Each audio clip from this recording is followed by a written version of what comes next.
英語聞き流しリスニング、英語テキストと MP3 ダウンロード、その他の物語はホームページからお聞きいただけます。88thpp.com 88thpp.com Chapter 21. Which treats of the exalted adventure and rich prize of Mambrino's helmet, together with other things that happened to our invincible knight. It now began to rain a little, and Sancho was for going into the fulling mills, but Don Quixote had taken such an abhorrence to them on account of the late joke that he would not enter them on any account, so turning aside to right they came upon another road, different from that which they had taken the night before. Shortly afterwards Don Quixote perceived a man on horseback who wore on his head something that shone like gold, and the moment he saw him he turned to Sancho and said, "I think, Sancho, there is no proverb that is not true, all being maxims drawn from experience itself, the mother of all the sciences, especially that one that says, where one door shuts, another opens. I say so because if last night fortune shut the door of the adventure we were looking for against us, cheating us with the fulling mills, it now opens wide another one for another better and more certain adventure, and if I do not contrive to enter it, it will be my own fault, and I cannot lay it to my ignorance of fulling mills, or the darkness of the night. I say this because, if I mistake not, there comes towards us one who wears on his head the helmet of Mambrino, concerning which I took the oath thou rememberest." "Mind what you say, your worship, and still more what you do," said Sancho, "for I don't want any more fulling mills to finish off fulling and knocking our senses out." "The devil take thee, man," said Don Quixote, "what has a helmet to do with fulling mills?" "I don't know," replied Sancho, "but, faith, if I might speak as I used, perhaps I could give such reasons that your worship would see you are mistaken in what you say." "How can I be mistaken in what I say, unbelieving traitor?" returned Don Quixote. "Tell me, seest thou not yonder knight coming towards us on a dappled grey steed, who has upon his head a helmet of gold?" "What I see and make out," answered Sancho, "is only a man on a grey ass like my own, who has something that shines on his head." "Well, that is the helmet of Mambrino," said Don Quixote. "Stand to one side and leave me alone with him. Thou shalt see how, without saying a word, to save time, I shall bring this adventure to an issue and possess myself of the helmet I have so longed for." "I will take care to stand aside," said Sancho, "but God grant, I say once more, that it may be marjoram and not fulling mills." "I have told thee, brother, on no account to mention those fulling mills to me again," said Don Quixote, "or I vow, and I say no more, I'll full the soul out of you." Sancho held his peace in dread lest his master should carry out the vow he had hurled like a bowl at him. The fact of the matter as regards the helmet, steed, and knight that Don Quixote saw, was this. In that neighborhood there were two villages, one of them so small that it had neither apothecary's shop nor barber, which the other that was close to it had, so the barber of the larger served the smaller, and in it there was a sick man who required to be bled and another man who wanted to be shaved, and on this errand the barber was going, carrying with him a brass basin, but as luck would have it, as he was on the way it began to rain, and not to spoil his hat, which probably was a new one, he put the basin on his head, and being clean it glittered at half a league's distance. He rode upon a grey ass, as Sancho said, and this was what made it seem to Don Quixote to be a dapple grey steed and a knight in a golden helmet, for everything he saw he made to fall in with his crazy chivalry and ill-errant notions, and when he saw the poor knight draw near, without entering into any parley with him, at Rocinante's top speed he bore down upon him with the pike pointed low, fully determined to run him through and through, and as he reached him, without checking the fury of his charge, he cried to him, "Defend thyself, miserable being, or yield me of thine own accord that which is so reasonably my due." The barber, who without any expectation or apprehension of it saw this apparition coming down upon him, had no other way of saving himself from the stroke of the lance but to let himself fall off his ass, and no sooner had he touched the ground than he sprang up more nimbly than a deer and sped away across the plain faster than the wind.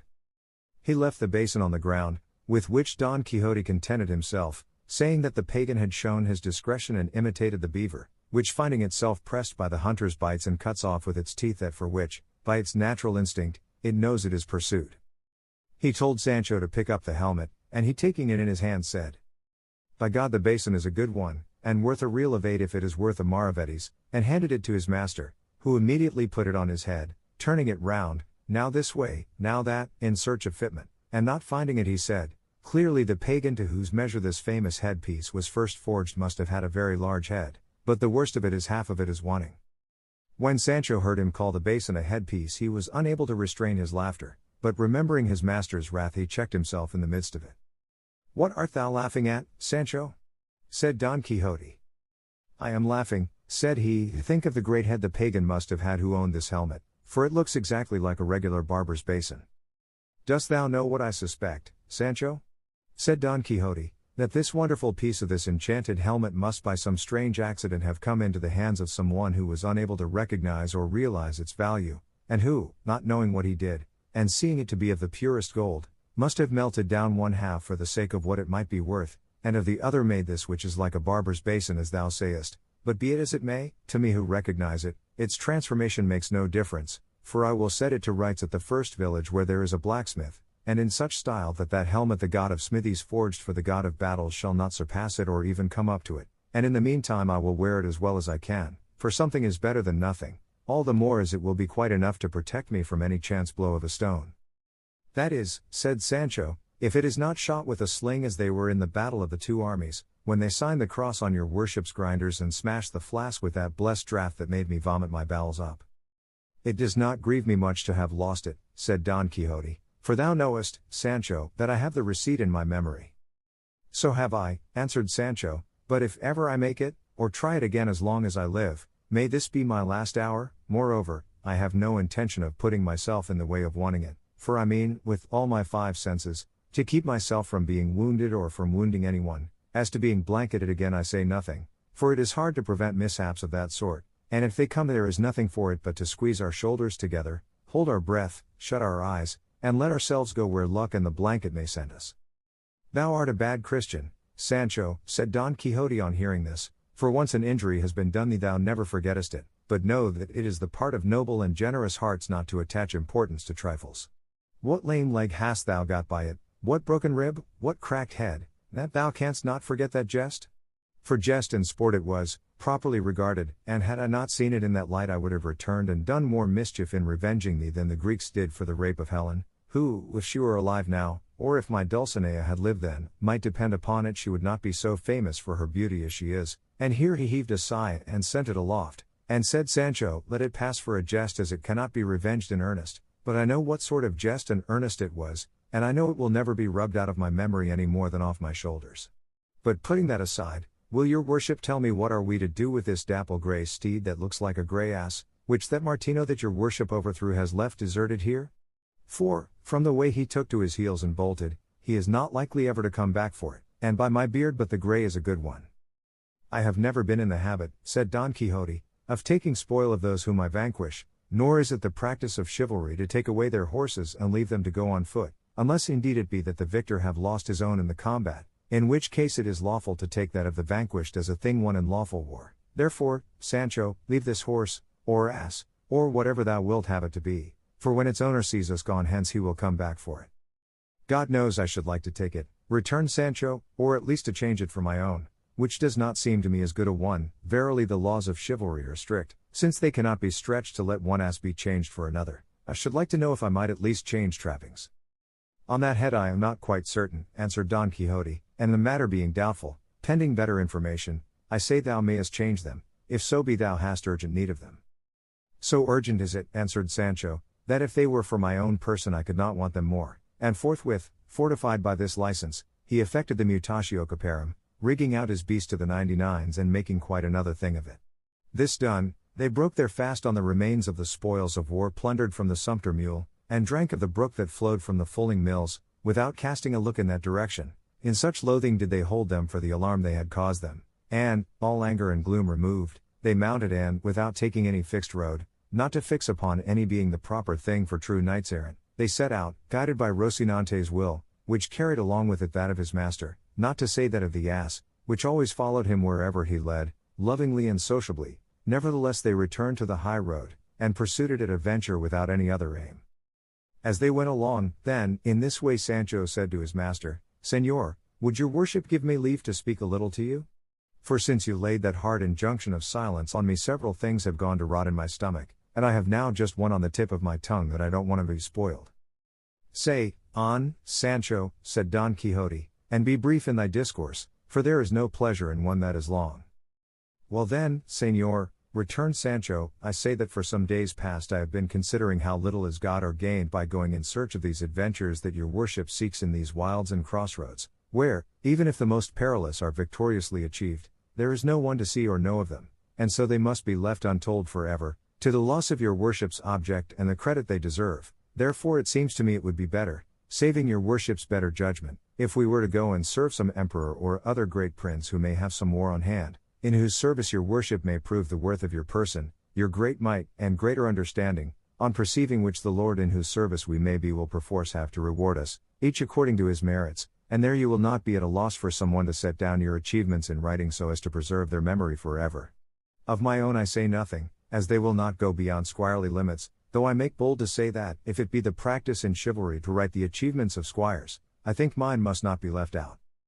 Thou speakest not amiss, Sancho, answered Don Quixote, but before that point is reached it is requisite to roam the world, as it were on probation, seeking adventures, in order that, by achieving some, name and fame may be acquired, such that when he betakes himself to the court of some great monarch the knight may be already known by his deeds, and that the boys, the instant they see him enter the gate of the city, may all follow him and surround him, crying, "This is the Knight of the Sun or the Serpent," or any other title under which he may have achieved great deeds. This, they will say, is he who vanquished in single combat the gigantic Brocabruno of mighty strength, he who delivered the great Mameluke of Persia out of the long enchantment under which he had been for almost 900 years. So from one to another they will go proclaiming his achievements, and presently at the tumult of the boys and the others the king of that kingdom will appear at the windows of his royal palace, and as soon as he beholds the knight, recognizing him by his arms and the device on his shield, he will as a matter of course say, "What ho! Forth all ye, the knights of my court, to receive the flower of chivalry who cometh hither." At which command all will issue forth, and he himself, advancing halfway down the stairs, will embrace him closely and salute him, kissing him on the cheek, and will then lead him to the queen's chamber, where the knight will find her with the princess her daughter, who will be one of the most beautiful and accomplished damsels that could with the utmost pains be discovered anywhere in the known world.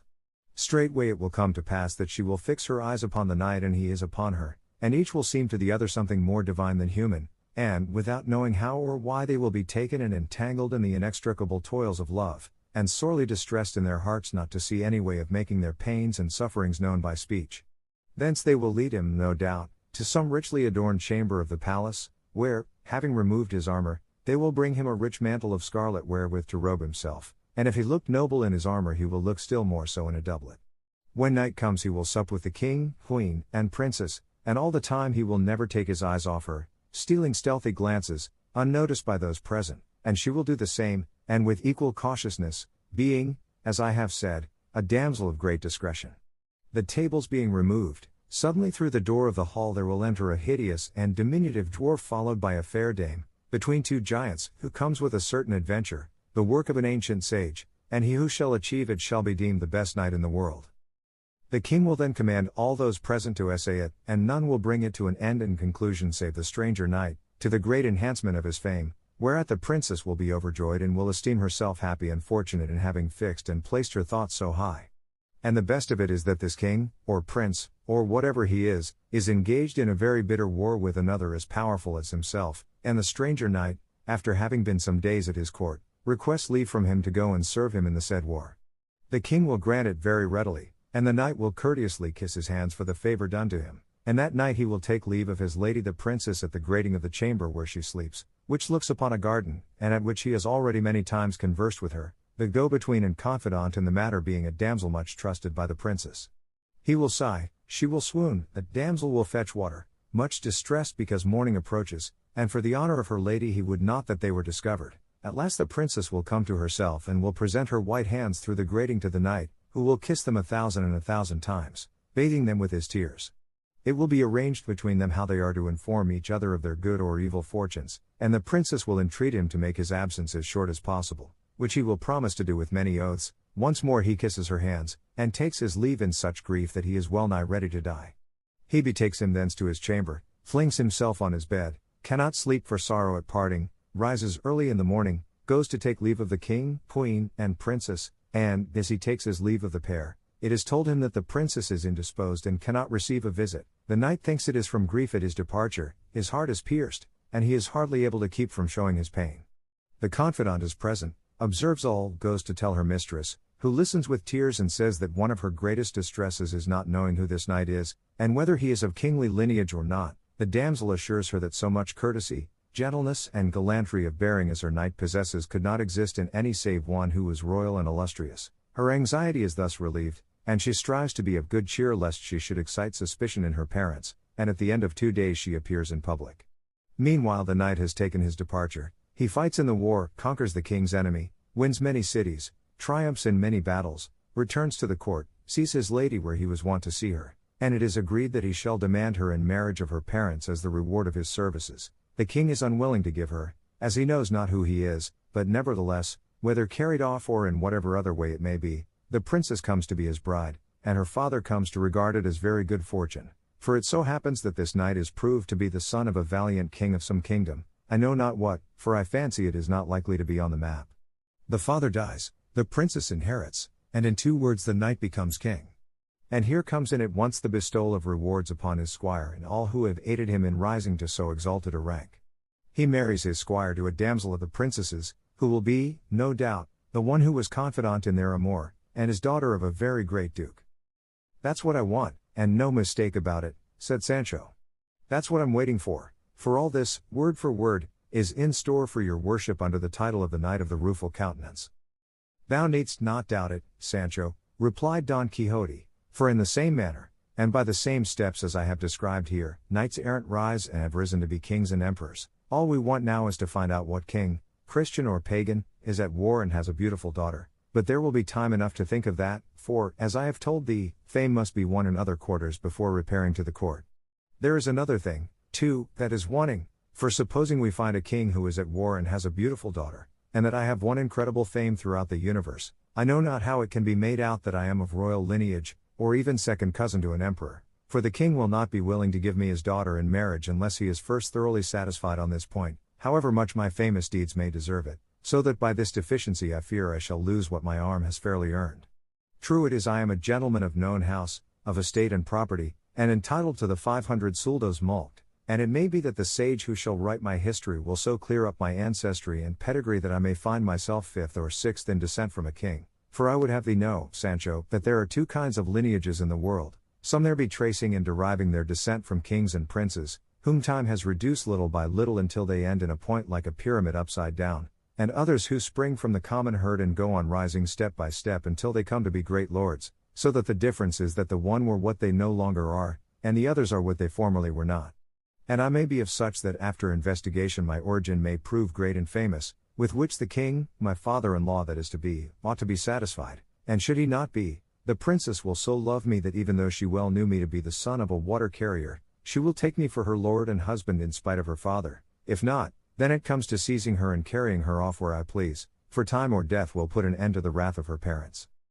It comes to this, too, said Sancho, what some naughty people say, never ask as a favor what thou canst take by force, though it would fit better to say, a clear escape is better than good men's prayers.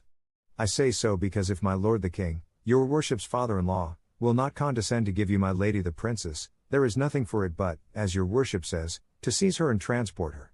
But the mischief is that until peace is made and you come into the peaceful enjoyment of your kingdom, the poor squire is famishing as far as rewards go, unless it be that the confidant damsel that is to be his wife comes with the princess, and that with her he tides over his bad luck until heaven otherwise orders things, for his master, I suppose, may as well give her to him at once for a lawful wife.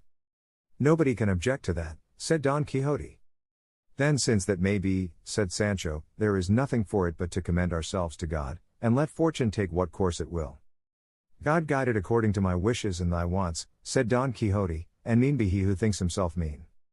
In God's name let him be so, said Sancho, I am an old Christian, and to fit me for account that's enough. And more than enough for thee, said Don Quixote, and even wert thou not, it would make no difference, because I being the king can easily give thee nobility without purchase or service rendered by thee, for when I make the account, then thou art at once a gentleman, and they may say what they will, but by my faith they will have to call thee your lordship, whether they like it or not. Not a doubt of it, and I'll know how to support the tittle, said Sancho. Title thou shouldst say, not tittle, said his master. So be it, answered Sancho. I say I will know how to behave, for once in my life I was beadle of a brotherhood, and the beadle's gown sat so well on me that all said I looked as if I was to be steward of the same brotherhood. What will it be, then, when I put a duke's robe on my back, or dress myself in gold and pearls like a count? I believe they'll come 100 leagues to see me. Thou wilt look well, said Don Quixote, but thou must shave thy beard often, for thou hast it so thick and rough and unkempt, that if thou dost not shave it every second day at least, they will see what thou art at the distance of a musket shot. What more will it be, said Sancho, than having a barber and keeping him at wages in the house? And even if it be necessary, I will make him go behind me like a nobleman's equerry. Why, how dost thou know that noblemen have equerries behind them? Asked Don Quixote. I will tell you, answered Sancho. Years ago I was for a month at the capital, and there I saw taking the air a very small gentleman who they said was a very great man, and a man following him on horseback in every turn he took, just as if he was his tail. I asked why this man did not join the other man, instead of always going behind him. They answered me that he was his equerry, and that it was the custom with nobles to have such persons behind them, and ever since then I know it, for I have never forgotten it. Thou art right, said Don Quixote, and in the same way thou mayest carry thy barber with thee, for customs did not come into use altogether, nor were they all invented at once, and thou mayest be the first count to have a barber to follow him, and, indeed, shaving one's beard is a greater trust than saddling one's horse. Let the barber business be my lookout, said Sancho, and your worships be it to strive to become a king, and make me a count. So it shall be, answered Don Quixote, and raising his eyes he saw what will be told in the following chapter. Chapter 22. Of the freedom Don Quixote conferred on several unfortunates who against their will were being carried where they had no wish to go. Sidamete Benengeli, the Arab and Manchegan author, relates in this most grave, high-sounding, minute, delightful, and original history that after the discussion between the famous Don Quixote of La Mancha and his squire Sancho Panza, which is set down at the end of chapter 21, Don Quixote raised his eyes and saw coming along the road he was following some dozen men on foot strung together by the neck, like beads, on a great iron chain, and all with manacles on their hands. With them there came also 2 men on horseback and 2 on foot, those on horseback with willock muskets, those on foot with javelins and swords, and as soon as Sancho saw them he said, That is a chain of galley slaves, on the way to the galleys by force of the king's orders. How by force? Asked Don Quixote, is it possible that the king uses force against anyone? I do not say that, answered Sancho, but that these are people condemned for their crimes to serve by force in the king's galleys. In fact, replied Don Quixote, however it may be, these people are going where they are taking them by force, and not of their own will. Just so, said Sancho. Then if so, said Don Quixote, here is a case for the exercise of my office, to put down force and to succor and help the wretched. Recollect, your worship, said Sancho, justice, which is the king himself, is not using force or doing wrong to such persons, but punishing them for their crimes. The chain of galley slaves had by this time come up, and Don Quixote in very courteous language asked those who were in custody of it to be good enough to tell him the reason or reasons for which they were conducting these people in this manner.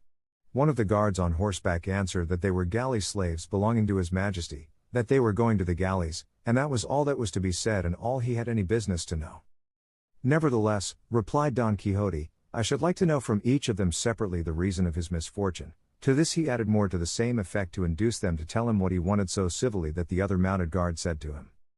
Though we have here the register and certificate of the sentence of every one of these wretches, this is no time to take them out or read them. Come and ask themselves, they can tell if they choose, and they will, for these fellows take a pleasure in doing and talking about rascalities. With this permission, which Don Quixote would have taken even had they not granted it, he approached the chain and asked the first for what offences he was now in such a sorry case. He made answer that it was for being a lover. For that only? Replied Don Quixote, why, if for being lovers they send people to the galleys I might have been rowing in them long ago. The love is not the sort your worship is thinking of, said the galley slave, mine was that I loved a washerwoman's basket of clean linen so well, and held it so close in my embrace, that if the arm of the law had not forced it from me, I should never have let it go of my own will to this moment. I was caught in the act, there was no occasion for torture, the case was settled, they treated me to 100 lashes on the back, and 3 years of gurapas besides, and that was the end of it. What are gurapas? Asked Don Quixote. Gurapas are galleys, answered the galley slave, who was a young man of about 24, and said he was a native of Piedrahita. Don Quixote asked the same question of the second, who made no reply, so downcast and melancholy was he, but the first answered for him, and said, He, sir, goes as a canary, I mean as a musician and a singer. What, said Don Quixote, for being musicians and singers are people sent to the galleys too? Yes, sir, answered the galley slave, for there is nothing worse than singing under suffering. On the contrary, I have heard say, said Don Quixote, that he who sings scares away his woes. Here it is the reverse, said the galley slave, for he who sings once weeps all his life. I do not understand it, said Don Quixote, but one of the guards said to him, Sir, to sing under suffering means with the non-sancta fraternity to confess under torture. They put this sinner to the torture and he confessed his crime, which was being a cuatrero, that is a cattle stealer, and on his confession they sentenced him to 6 years in the galleys, besides 200 lashes that he has already had on the back, and he is always dejected and downcast because the other thieves that were left behind and that march here ill-treat, and snub, and jeer, and despise him for confessing and not having spirit enough to say nay, for, say they, nay has no more letters in it than yea, and a culprit is well off when life or death with him depends on his own tongue and not on that of witnesses or evidence, and to my thinking they are not very far out. And I think so too, answered Don Quixote. Then passing on to the third he asked him what he had asked the others, and the man answered very readily and unconcernedly, I am going for 5 years to their ladyships the Garapas for the one of 10 ducats. I will give 20 with pleasure to get you out of that trouble, said Don Quixote.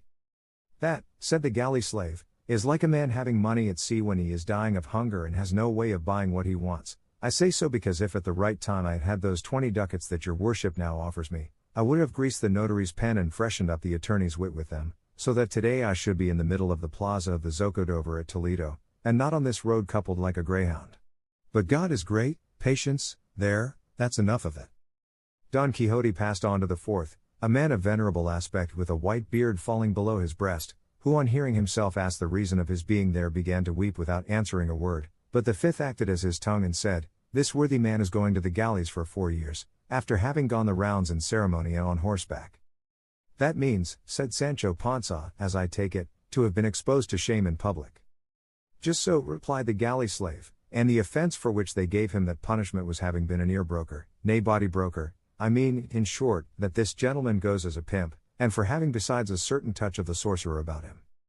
If that touch had not been thrown in, said Don Quixote, he would not deserve, for mere pimping, to row in the galleys, but rather to command and be admiral of them. For the office of pimp is no ordinary one, being the office of persons of discretion, one very necessary in a well-ordered state, and only to be exercised by persons of good birth. Nay, there ought to be an inspector and overseer of them, as in other offices, and recognized number, as with the brokers on change. In this way many of the evils would be avoided which are caused by this office and calling being in the hands of stupid and ignorant people, such as women more or less silly, and pages and jesters of little standing and experience, who on the most urgent occasions, and when ingenuity of contrivance is needed, let the crumbs freeze on the way to their mouths, and know not which is their right hand. I should like to go farther, and give reasons to show that it is advisable to choose those who are to hold so necessary an office in the state, but this is not the fit place for it. Some day I will expound the matter to some one able to see to and rectify it. All I say now is, that the additional fact of his being a sorcerer has removed the sorrow it gave me to see these white hairs and this venerable countenance in so painful a position on account of his being a pimp. Though I know well there are no sorceries in the world that can move or compel the will as some simple folk fancy, for our will is free, nor is there herb or charm that can force it. All that certain silly women and quacks do is to turn men mad with potions and poisons, pretending that they have power to cause love, for, as I say, it is an impossibility to compel the will. It is true, said the good old man, and indeed, sir, as far as the charge of sorcery goes I was not guilty. As to that of being a pimp I cannot deny it, but I never thought I was doing any harm by it, for my only object was that all the world should enjoy itself and live in peace and quiet, without quarrels or troubles, but my good intentions were unavailing to save me from going where I never expect to come back from, with this weight of years upon me and a urinary ailment that never gives me a moment's ease. And again he fell to weeping as before, and such compassion did Sancho feel for him that he took out a reel of 4 from his bosom and gave it to him in alms. Don Quixote went on and asked another what his crime was, and the man answered with no less but rather much more sprightliness than the last one. I am here because I carried the joke too far with a couple of cousins of mine, and with a couple of other cousins who were none of mine. In short, I carried the joke so far with them all that it ended in such a complicated increase of kindred that no accountant could make it clear. It was all proved against me, I got no favor, I had no money, I was near having my neck stretched, they sentenced me to the galleys for 6 years, I accepted my fate, it is the punishment of my fault, I am a young man, let life only last, and with that all will come right. If you, sir, have anything wherewith to help the poor, God will repay it to you in heaven, and we on earth will take care in our petitions to him to pray for the life and health of your worship, that they may be as long and as good as your amiable appearance deserves. This one was in the dress of a student, and one of the guards said he was a great talker and a very elegant Latin scholar. Behind all these there came a man of 30, a very personable fellow, except that when he looked, his eyes turned in a little one towards the other. He was bound differently from the rest, for he had to his leg a chain so long that it was wound all round his body, and 2 rings on his neck, one attached to the chain, the other to what they call a keep friend or friend's foot, from which hung 2 irons reaching to his waist with 2 manacles fixed to them, in which his hands were secured by a big padlock, so that he could neither raise his hands to his mouth nor lower his head to his hands. Don Quixote asked why this man carried so many more chains than the others. The guard replied that it was because he alone had committed more crimes than all the rest put together, and was so daring and such a villain, that though they marched him in that fashion they did not feel sure of him, but were in dread of his making his escape. What crimes can he have committed, said Don Quixote, if they have not deserved a heavier punishment than being sent to the galleys? He goes for 10 years, replied the guard, which is the same thing as civil death, and all that need be said is that this good fellow is the famous Ginés de Pasamonte, otherwise called Ginesillo de Parapilla. Gently, Señor Commissary, said the galley slave at this, let us have no fixing of names or surnames. My name is Ginés, not Ginesillo, and my family name is Pasamonte, not Parapilla as you say. Let each one mind his own business, and he will be doing enough. Speak with less impertinence, master thief of extra measure, replied the commissary, if you don't want me to make you hold your tongue in spite of your teeth. It is easy to see, returned the galley slave, that man goes as God pleases, but someone shall know some day whether I am called Ginesillo de Parapilla or not. Don't they call you so, you liar? Said the guard. They do, returned Ginés, but I will make them give over calling me so, or I will be shaved, where, I only say behind my teeth. If you, sir, have anything to give us, give it to us at once, and God speed you, for you are becoming tiresome with all this inquisitiveness about the lives of others. If you want to know about mine, let me tell you I am Ginés de Pasamonte, whose life is written by these fingers.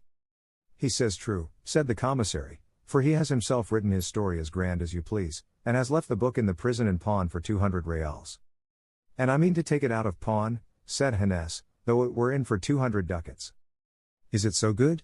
Said Don Quixote.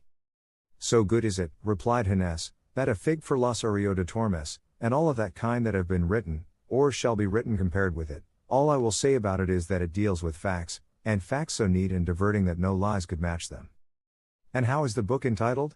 Asked Don Quixote. The Life of Ginés de Pasamonte, replied the subject of it. And is it finished? Asked Don Quixote. How can it be finished, said the other, when my life is not yet finished?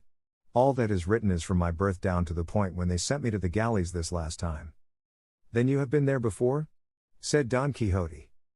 In the service of God and the king I have been there for 4 years before now, and I know by this time what the biscuit and curbash are like, replied Ginés, and it is no great grievance to me to go back to them, for there I shall have time to finish my book. I have still many things left to say, and in the galleys of Spain there is more than enough leisure, though I do not want much for what I have to write, for I have it by heart.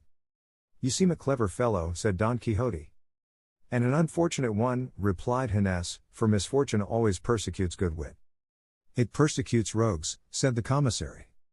I told you already to go gently, master commissary, said Pasamonte, their lordships yonder never gave you that staff to ill-treat us wretches here, but to conduct and take us where his majesty orders you. If not, by the life of never mind, it may be that some day the stains made in the inn will come out in the scouring. Let everyone hold his tongue and behave well and speak better, and now let us march on, for we have had quite enough of this entertainment. The commissary lifted his staff to strike Pasamonte in return for his threats, but Don Quixote came between them, and begged him not to ill-use him, as it was not too much to allow one who had his hands tied to have his tongue a trifle free, and turning to the whole chain of them he said, From all you have told me, dear brethren, make out clearly that though they have punished you for your faults, the punishments you are about to endure do not give you much pleasure, and that you go to them very much against the grain and against your will, and that perhaps this one's one of courage under torture, that one's one of money, the other's one of advocacy, and lastly the perverted judgment of the judge may have been the cause of your ruin and of your failure to obtain the justice you had on your side. All which presents itself now to my mind, urging, persuading, and even compelling me to demonstrate in your case the purpose for which heaven sent me into the world and caused me to make profession of the order of chivalry to which I belong, and the vow I took therein to give aid to those in need and under the oppression of the strong. But as I know that it is a mark of prudence not to do by foul means what may be done by fair, I will ask these gentlemen, the guards and commissary, to be so good as to release you and let you go in peace, as there will be no lack of others to serve the king under more favorable circumstances, for it seems to me a hard case to make slaves of those whom God and nature have made free. Moreover, sirs of the guard, added Don Quixote, these poor fellows have done nothing to you. Let each answer for his own sins yonder. There is a God in heaven who will not forget to punish the wicked or reward the good, and it is not fitting that honest men should be the instruments of punishment to others, they being therein no way concerned. This request I make thus gently and quietly, that, if you comply with it, I may have reason for thanking you, and, if you will not voluntarily, this lance and sword together with the might of my arm shall compel you to comply with it by force. Nice nonsense, said the commissary. A fine piece of pleasantry he has come out with at last. He wants us to let the king's prisoners go, as if we had any authority to release them, or he to order us to do so. Go your way, sir, and good luck to you. Put that basin straight that you've got on your head, and don't go looking for 3 feet on a cat.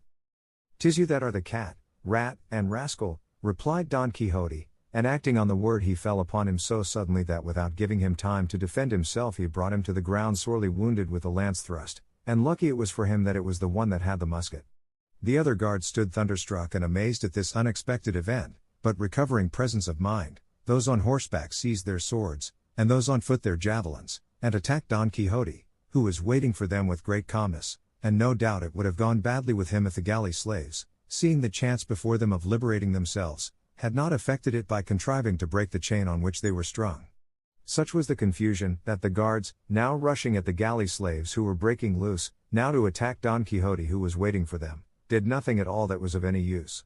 Sancho, on his part, gave a helping hand to release Ginés de Pasamonte, who was the first to leap forth upon the plain free and unfettered, and who, attacking the prostrate commissary, took from him his sword and the musket, with which, aiming at one and leveling at another, he, without ever discharging it, drove every one of the guards off the field, for they took to flight, as well to escape Pasamonte's musket, as the showers of stones the now released galley slaves were raining upon them.